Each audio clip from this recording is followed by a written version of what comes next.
ఓం శాంతి December 20, 2023 సాకార ఈశ్వరీయ మధుర మహావాక్యాలు. మధురమైన పిల్లలారా, మీ శ్రేష్ఠ రాయల్ నడవడికల ద్వారా సేవ చేయాలి. శ్రీమత అనుసారంగా బుద్ధిని రిఫైన్గా చేసుకోవాలి. మాతలను గౌరవించాలి. ప్రశ్న: ఏ కర్తవ్యం ఒక్క బాబాదే అయినది, ఏ మనుషులది కాదు? జవాబు: పూర్తి విశ్వంలో శాంతిని స్థాపించడమే తండ్రి కర్తవ్యం. మనుషులు భలే ఎన్ని సమావేశాలు మొదలైనవి చేసినా శాంతి స్థాపన జరగజాలదు. శాంతి సాగరులైన తండ్రి పిల్లల ద్వారా పవిత్రత ప్రతిజ్ఞ చేయించినప్పుడే శాంతి స్థాపన జరుగుతుంది. పవిత్ర ప్రపంచంలోనే శాంతి ఉంటుంది. ఈ విషయాన్ని పిల్లలైన మీరు చాలా యుక్తిగా మరియు ఆడంబరంతో అర్థం చేయించండి. అప్పుడు తండ్రి పేరు ప్రసిద్ధమవుతుంది. పాట: నేను ఒక్క చిన్న బాలుడను. ఓం శాంతి. ఈ పాట భక్తి మార్గంలో గాయనం చేయబడింది. ఎందుకంటే ఒకవైపు భక్తి ప్రభావం ఉంటుంది, మరొక వైపు ఇప్పుడు జ్ఞాన ప్రభావం ఉంది. భక్తి మరియు జ్ఞానానికి రాత్రికి పగలుకు ఉన్నంత వ్యత్యాసం ఉంది. ఎటువంటి వ్యత్యాసం? ఇదైతే చాలా సహజం. భక్తి రాత్రి, జ్ఞానము పగలు. భక్తిలో దుఃఖం ఉంది. భక్తులు దుఃఖితులైనప్పుడు భగవంతుడిని పిలుస్తారు. దుఃఖితుల దుఃఖమును దూరం చేసేందుకు భగవంతుడు రావాల్సి పడుతుంది. అప్పుడు బాబాను డ్రామాలో ఏదైనా తప్పు జరిగిందా అని అడిగితే, అవును, చాలా పెద్ద పొరపాటు ఉంది, మీరు నన్ను మర్చిపోవడమే పెద్ద పొరపాటు అని బాబా అంటారు. ఎవరు మరిపిస్తారు? మాయా రావణుడు. తండ్రి కూర్చొని అర్థం చేయిస్తూ ఉన్నారు. పిల్లలారా, ఈ ఆట తయారు చేయబడింది. స్వర్గ నరకాలు భారతదేశంలోనే ఉంటాయి. భారతదేశంలోనే ఎవరైనా మరణించినప్పుడు వైకుంఠవాసులైనారు అని అంటారు. కానీ స్వర్గము లేక వైకుంఠం ఎప్పుడు ఉంటాయో ఎక్కడ ఉంటాయో తెలియదు. స్వర్గం ఉన్నప్పుడు మనుష్యులు పునర్జన్మను కూడా తప్పకుండా స్వర్గంలోనే తీసుకుంటారు.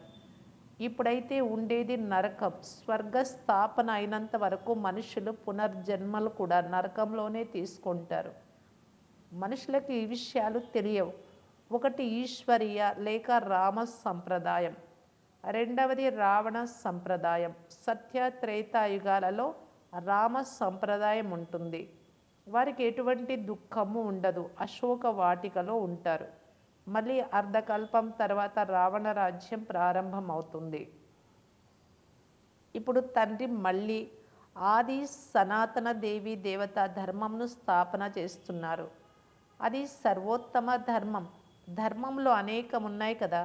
ధర్మ సమ్మేళనాలు జరుగుతూ ఉంటాయి. భారతదేశంలోకి అనేక ధర్మాల వారు వస్తారు, సమ్మేళనాలు చేస్తారు.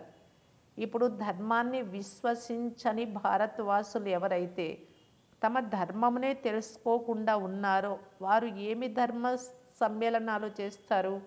వాస్తవానికి భారతదేశపు ప్రాచీన ధర్మం ఆది సనాతన దేవీ దేవత ధర్మం. హిందూ ధర్మం అయితే లేనే లేదు. సర్వోన్నతమైనది దేవీ దేవతా ధర్మం. సర్వోన్నతమైన ధర్మం వారిని సింహాసనంపై కూర్చోబెట్టాలి అని నియమం చెప్తుంది. అందరికంటే ముందు ఎవరిని కూర్చోబెట్టాలి?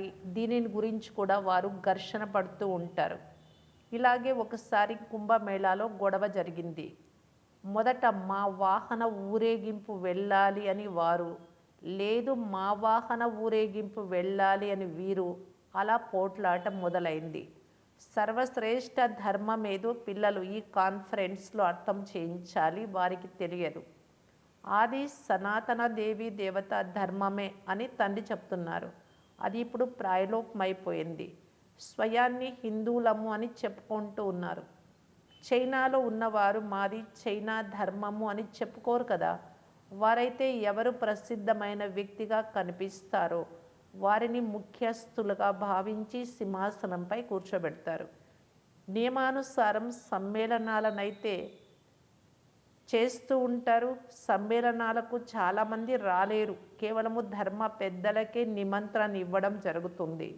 ఎక్కువ మంది ఉంటే మాటలు కూడా ఎక్కువైపోతాయి. కానీ వారికి ఇప్పుడు సలహానిచ్చేవారు ఎవ్వరూ లేరు. మీరు శ్రేష్టాతి శ్రేష్టమైన దేవీ దేవతా ధర్మం వారు. ఇప్పుడు దేవతా ధర్మంను స్థాపన చేస్తున్నారు. భారతదేశంలో ముఖ్య ధర్మం ఏదైతే ఉందో, ఏదైతే సర్వధర్మాలకు మాతాపిత వంటిదో, ఆ ధర్మ పెద్దను ఈ కాన్ఫరెన్స్లో ముఖ్యులుగా అధ్యక్ష స్థానంలో కూర్చోబెట్టాలి. ముఖ్య ఆసనంపై వారిని కూర్చోబెట్టాలి. మిగిలిన వారందరూ వారి కంటే క్రింద ఉన్నారు కావున ముఖ్యమైన పిల్లల బుద్ధి దీని గురించి పనిచేయాలి. భగవంతుడు అర్జునునికి కూర్చొని అర్థం చేయిస్తారు. ఇతడు సంజయుడు, అర్జునుడైతే రథికుడు. అతనిలో రథ సారథి అయిన తండ్రి అయిన శివబాబా. కానీ వారు భగవంతుడు రూపము మార్చుకొని కృష్ణుడు తనువులో వచ్చి జ్ఞానంనిచ్చారు అని భావిస్తారు. కానీ నిజానికి అలా కాదు. ఇప్పుడు ప్రజాపిత కూడా ఉన్నారు. త్రిమూర్తి చిత్రము ద్వారా చాలా బాగా అర్థం చేయించవచ్చు. త్రిమూర్తి పైన శివబాబా చిత్రము తప్పకుండా ఉంచాలి. బ్రహ్మ విష్ణు శంకరులు సూక్ష్మవతనంలోని రచన. ఈ విష్ణువు పాలనకర్త అని పిల్లలు అర్థం చేసుకున్నారు. ప్రజాపిత బ్రహ్మ స్థాపనకర్త కావున వారి చిత్రం కూడా ఉండాలి. ఇవి చాలా అర్థం చేసుకోవాల్సిన విషయాలు. ప్రజాపిత బ్రహ్మ తప్పకుండా ఉన్నారు అని బుద్ధిలో ఉండాలి. విష్ణువు కూడా కావాలి. ఎవరి ద్వారా స్థాపన చేయిస్తారో వారి ద్వారానే పాలన కూడా చేయిస్తారు. బ్రహ్మ ద్వారా స్థాపన చేయిస్తారు. బ్రహ్మతో పాటు సరస్వతి మొదలైన పిల్లలు చాలామంది ఉన్నారు.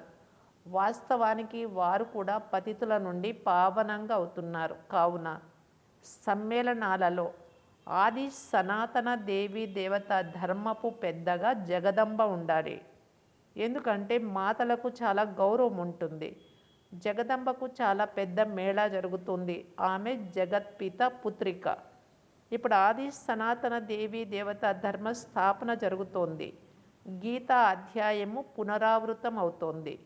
ఇది అదే మహాభారత యుద్ధం ఇప్పుడు ఎదురుగా నిల్చొని ఉంది. తండ్రి కూడా చెప్తున్నారు, నేను కల్పము కల్పపు సంగమయుగంలో భ్రష్టాచారి ప్రపంచాన్ని శ్రేష్టాచారి ప్రపంచంగా పరివర్తన చేసేందుకు వస్తాను. జగదంబ జ్ఞానదేవిగా మహిమ చేయబడింది. ఆమెతో పాటు జ్ఞాన గంగలైన పిల్లలు కూడా ఉన్నారు. వారికి జ్ఞానం ఎక్కడి నుండి లభించింది అని వారిని అడగవచ్చు. జ్ఞాన సాగరులైన గాడ్ ఫాదర్ ఒక్కరే. వారు జ్ఞానాన్ని ఎలా ఇవ్వాలి? తప్పకుండా శరీరాన్ని తీసుకోవాల్సి వస్తుంది. కావున బ్రహ్మ ముఖ కమలము ద్వారా వినిపిస్తారు. ఈ మాటలు కూర్చొని అర్థం చేయిస్తారు. కాన్ఫరెన్స్లో వారికి గొప్ప ధర్మం ఏదో తెలియాలి కదా. మనము ఆది సనాతన దేవీ దేవత ధర్మం వారము అని ఎవ్వరూ భావించరు. ఈ ధర్మం ప్రాయలోపమైనప్పుడు నేను వచ్చి మళ్ళీ స్థాపన చేస్తాను అని తండ్రి అంటున్నారు. ఇప్పుడు దేవతా ధర్మం లేదు. మిగిలిన 3 ధర్మాల వృద్ధి జరుగుతూ ఉంది. కనుక మళ్ళీ దేవీ దేవతా ధర్మంను నేను తప్పకుండా స్థాపించాల్సి ఉంటుంది. తర్వాత మళ్ళీ మిగిలిన ఈ ధర్మాలేవి ఉండవు. ఆది సనాతన దేవీ దేవతా ధర్మాన్ని స్థాపన చేసేందుకే తండ్రి వస్తారు. శాంతి స్థాపన ఎలా అవుతుందో పిల్లలైనా మీరే తెలియజేయగలరు. శాంతి సాగరులు ఒక్క పరంపిత పరమాత్మయే. కనుక వారే తప్పకుండా శాంతిని స్థాపన చేస్తారు. జ్ఞాన సాగరులు సుఖ సాగరులు కూడా వారే. ఓ పతిత పావన రండి, వచ్చి భారతదేశాన్ని పావన రామరాజ్యంగా చెయ్యండి అని కూడా పాడతారు. శాంతిమయంగా అయితే వారే తయారు చేస్తారు. ఇది తండ్రి కర్తవ్యమే. మీరు వారి మతమును అనుసరిస్తే శ్రేష్ఠ పదవిని పొందుతారు. ఎవరైతే నా వారిగా అవుతారో, రాజయోగాన్ని నేర్చుకుంటారో, మరియు ఎవరైతే బాబా మేం పవిత్రంగా అయ్యి 21 జన్మలకు వారసత్వాన్ని తీసుకుంటాము అని పవిత్రత ప్రతిజ్ఞను చేస్తారో వారే యజమానులుగా అవుతారు. పతితుల నుండి పావనంగా అవుతారు. పావనులైన లక్ష్మీనారాయణులే సర్వశ్రేష్ఠులు. ఇప్పుడు మళ్ళీ పావన ప్రపంచం స్థాపన జరుగుతోంది. మీరు శాంతి కొరకు సమ్మేళనాలు చేస్తూ ఉన్నారు. కానీ మనుషులు శాంతి స్థాపన చేయలేరు. ఇది శాంతి సాగరుడైన తండ్రి కర్తవ్యం. సమ్మేళనాలలో గొప్ప గొప్ప వ్యక్తులు వస్తారు, చాలామంది సభ్యులుగా అవుతారు. వారికి సలహా కూడా ఇవ్వాల్సి ఉంటుంది. పిల్లలను తండ్రి ప్రత్యక్షం చేస్తారు. శివబాబా పౌత్రులు, బ్రహ్మ పిల్లలు, జ్ఞాన దేవీలు. వారికి భగవంతుడు జ్ఞానమునిచ్చారు. మనుషులైతే శాస్త్రాల జ్ఞానమును చదువుతారు. ఇలా అథారిటీతో తెలిపిస్తే ఆనందం కలుగుతుంది. యుక్తిని తప్పకుండా రచించాల్సి ఉంటుంది. ఒకవైపు వారి సమ్మేళనాలు, మరొక వైపు అత్యంత వైభవంతో మీ సమ్మేళనాలు కూడా జరగాలి. సహజంగా అర్థం చేసుకునేందుకు చిత్రాలు కూడా స్పష్టంగా ఉన్నాయి. వాటి ద్వారా వెంటనే అర్థం చేసుకుంటారు. వారి కర్తవ్యం వేరు, వీరి కర్తవ్యం వేరు. అందరూ ఒక్కటిగా అవ్వజాలరు. ధర్మాలన్నింటి పాత్ర వేరు వేరుగా ఉంటుంది. శాంతి కొరకు పరస్పరం కలిసి కార్యమును చేస్తారు. ధర్మం ఒక శక్తి అని అంటారు, కానీ అందరికంటే శక్తివంతుడు ఎవరు? వారే వచ్చి మొదటి నంబర్ ధర్మమైన దేవీ దేవత ధర్మమును స్థాపన చేస్తారు. ఇది పిల్లలైన మీకు మాత్రమే తెలుసు. రోజు రోజుకు పిల్లలైన మీకు పాయింట్లు లభిస్తూ ఉంటాయి. అర్థం చేయించే శక్తి కూడా ఉంది. యోగ శక్తి బాగుంటుంది. జ్ఞాని ఆత్మలే నాకు ప్రియమైన వారు అని బాబా అంటారు. అలాగని యోగులు ప్రియమైన వారు కాదు అని కాదు. ఎవరైతే జ్ఞానులుగా ఉంటారో వారు తప్పకుండా యోగులుగా కూడా ఉంటారు. యోగము పరపిత పరమాత్మతో జోడిస్తారు. యోగం లేకుండా ధారణ జరగదు. యోగం లేకుండా ఆచరణలోకి తీసుకురావడం కష్టమవుతుంది. ఎవరైతే యోగము చెయ్యరో వారికి ధారణ జరగదు. ఎందుకంటే దేహ అభిమానం చాలా ఉంటుంది. అశ్రీ బుద్ధి కలవారిని దైవీ బుద్ధి కలవారిగా తయారు చెయ్యాలి అని తండ్రి అర్థం చేయిస్తారు. రాతి బుద్ధిని బంగారు బుద్ధిగా చేయువారు తండ్రి అయిన ఈశ్వరుడు. రావణుడు వచ్చి రాతి బుద్ధి కలవారిగా చేస్తాడు. దాని పేరే అశ్రీ సాంప్రదాయం. దేవతల ముందుకు వెళ్ళి మాలో ఏ గుణాలు లేవు, మేము కాముకులము, కపటులము అని అంటారు. మాతలైన మీరు చాలా బాగా అర్థం చేయించగలరు. మురళిని నడిపించేందుకు చాలా ఉత్సాహం ఉండాలి. పెద్ద పెద్ద సభలలో ఇటువంటి విషయాలు తెలిపించాల్సి ఉంటుంది. మమ్మ జ్ఞానదేవి. బ్రహ్మను ఎప్పుడూ జ్ఞానదేవుడు అని అనరు. సరస్వతి పేరు గాయనం చేయబడింది. ఎవరికి ఏ పేరు ఉంటుందో ఆ పేరునే పెడతారు. మాతల పేరును ప్రసిద్ధం చేయాలి. చాలామంది గోపకులకు, అన్నలకు చాలా దేహ అభిమానం ఉంది. బ్రహ్మ కుమారులైన మేము జ్ఞాన దేవులము కామా అని అనుకుంటారు. అరే, స్వయం మీ బ్రహ్మయే తనను తాను జ్ఞాన దేవుడిగా చెప్పుకోవడం లేదు. మాతలను చాలా గౌరవించాల్సి ఉంటుంది. ఈ మాతలే జీవితాలను పరివర్తన చేసేవారు. మనుషుల నుండి దేవతలుగా చేయవారు. మాతలు ఉన్నారు, కన్యలు ఉన్నారు. అదర్ కుమారీల రహస్యమునైతే ఎవ్వరూ అర్థం చేసుకోరు. భలే వివాహితులైతే ఉన్నారు. వివాహితులై ఉన్న బ్రహ్మకు కుమారీలే కదా. ఇవి చాలా అద్భుతమైన విషయాలు. ఎవరైతే తండ్రి నుండి వారసత్వమును పొందవలసి ఉందో వారే అర్థం చేసుకుంటారు. అదృష్టంలో లేని వారు ఏమర్థం చేసుకుంటారు? హోదాలైతే తప్పకుండా నెంబర్ వారుగా ఉన్నాయి. స్వర్గంలో కూడా కొందరు దాస దాసీలు, కొందరు ప్రజలుగా ఉంటారు. ప్రజలు కూడా కావాలి. మనుష్య సృష్టి వృద్ధి చెందుతూ ఉంటుంది కనుక ప్రజలు కూడా వృద్ధి చెందుతూ ఉంటారు. కావున ఇటువంటి సమ్మేళనాలు జరిగినప్పుడు తమను తాము ముఖ్యులుగా భావించువారు తయారుగా ఉండాలి. జ్ఞానం లేని వారు చిన్నవారితో సమానం. అంత బుద్ధి ఉండదు. చూసేందుకు వయసులో పెద్దవారే కానీ బుద్ధిలో కాదు. అటువంటి వారు చిన్నవారే. కొందరి బుద్ధి చాలా బాగుంటుంది. ఆధారమంతా బుద్ధిపైనే ఉంది. చిన్న చిన్న వారు కూడా చాలా తీక్షణంగా వెళ్తారు. కొందరు తెలిపిస్తూ ఉంటే చాలా మధురంగా అనిపిస్తుంది. చాలా రాయల్గా సంభాషిస్తూ ఉంటారు. వీరు చాలా మంచి పిల్లలు అని, రిఫైన్ పిల్లలు అని అర్థమవుతుంది. నడవడికల ద్వారా కూడా ప్రత్యక్షం అవుతారు కదా. పిల్లల నడవడికలు చాలా శ్రేష్టంగా ఉండాలి. ఎటువంటి అమర్యాదకరమైన కార్యము చేయరాదు. చెడు పేరును తెచ్చేవారు ఉన్నతమైన పదవిని పొందలేరు. శివబాబా పేరును చెడుపుతున్నారు అంటే తెలిపించే హక్కు తండ్రికి కూడా ఉంది. అచ్చా, రాత్రి క్లాసు. జీవాత్మలైన మనము పరంపిత పరమాత్ముడి సన్ముఖంలో కూర్చొని ఉన్నాము అని ఇప్పుడు పిల్లలైన మీరు భావిస్తారు. దీనినే మంగళ మిలనము అని అంటారు. మంగళం భగవాన్ విష్ణు అని మహిమ చేస్తారు కదా. ఇప్పుడు ఇది మంగళ మిలనం తండ్రితో.